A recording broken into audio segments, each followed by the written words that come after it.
sa hi Eng mati silaw yane Eng tin nghe ini At tuna sang katin nung ti buhay tu Chok tuy ning suang maya Ni tinin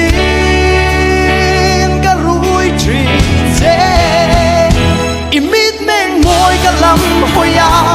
Ilaw le na piyaya ne Falalung itu so heye Tukwanu le ko pianin Awan kuya lang se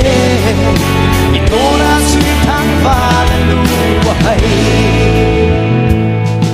Kasan tiang lalnu Kasim tiang sen tripar Kasil nang te imoy ber niang trapar Chok tuy ning suang maya Itinin karui trinse Imit meng moy kalam hoya Ilaw le no piak yak ne Falalung itum so heye Tukwanu le po yani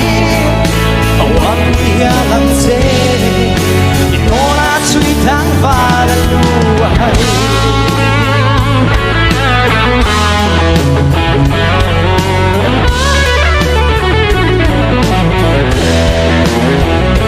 So tuy ning suang maya Ni tinin karui trinse Imit meng moy kalam hoya Ilaw le na piyaya ne Falalung itu so heye Tukwanu le po yani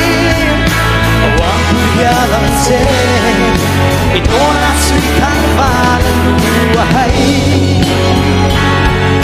Ito na suitang falaluhay Ito na suitang falaluhay